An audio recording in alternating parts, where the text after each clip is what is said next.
Kita menuju ke informasi selanjutnya, pemirsa. Masih banyaknya kasus anak yang mengalami tindak kekerasan hingga anak yang berhadapan dengan hukum menjadi perhatian bagi orang tua, satuan pendidikan, serta masyarakat di lingkungan sekitar untuk melakukan pengawasan dan pencegahan sedini mungkin.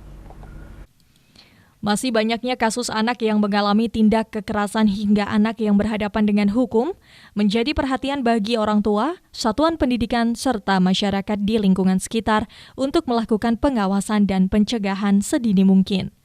Ketua LPPAR Kota Pekalongan, Nur Agustina, baru-baru ini mengatakan bahwa jika di sekolah terjadi kasus bullying yang berdampak pada korban, maka harus dilakukan upaya pencegahan melalui sekolah ramah anak, pelatihan konvensi hak anak hingga membentuk agen perubahan bullying. Mengingat SRA ini bukan hanya program tetapi suatu gerakan sehingga perlu kerjasama dengan seluruh komponen masyarakat.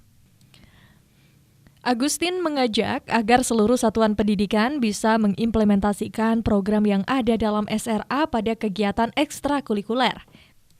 Sehingga, meskipun sudah tidak ada lagi program tersebut, internalisasi gerakan ini terus berjalan di lembaga pendidikan terbaru. Terkait hukuman bagi anak, Agustin juga menuturkan jika anak berhadapan dengan hukum, adalah anak yang berkonflik dengan hukum, anak yang menjadi korban tindak pidana, dan anak yang menjadi saksi tindak pidana. Diatur dalam undang-undang yang bisa dikenali dengan pasal-pasal yang berkaitan dengan sistem pidana peradilan anak jika usianya sudah di atas 12 tahun. Disebut anak kan kalau usianya di bawah 18 tahun. Saat mereka melakukan pelanggaran, kalau yang dimaksud anak berdasarkan hukum itu bisa yang melakukan atau terdakwa, pelaku ya maksudnya ya, pelaku atau saksi atau bahkan korban, itu beda.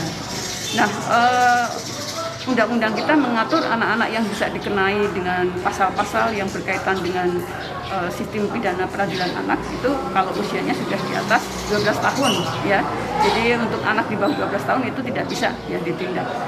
Nah, anak-anak yang berhadapan dengan hukum ini regulasinya, aturannya berbeda. Jadi kalau tuntutannya di bawah 7 tahun, kemudian baru pertama kali dia melakukan tindak pidana yang dilakukan, maka diupayakan diversi, restorasi justice ya. Kemudian juga tidak boleh ditahan kecuali itu kasusnya memang di atas 7 tahun tuntutannya seperti pembunuhan. Proses penyidikan di kepolisian juga harus cepat ya, dan teman-teman di hakim, kejaksaan saat proses di pengadilan juga tidak boleh menggunakan atribut yang terkait dengan tugas sebagai hakim dan kejaksaan. Jadi regulasinya ada sendiri. Nah, kalau bicara kenapa banyak anak-anak yang melakukan pelanggaran hukum, ya kita itu jadi PR kita.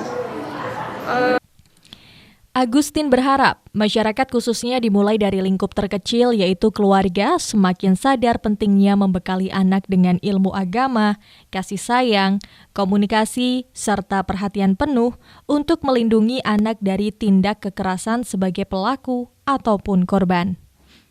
Kintana Agna, Batik TV melaporkan.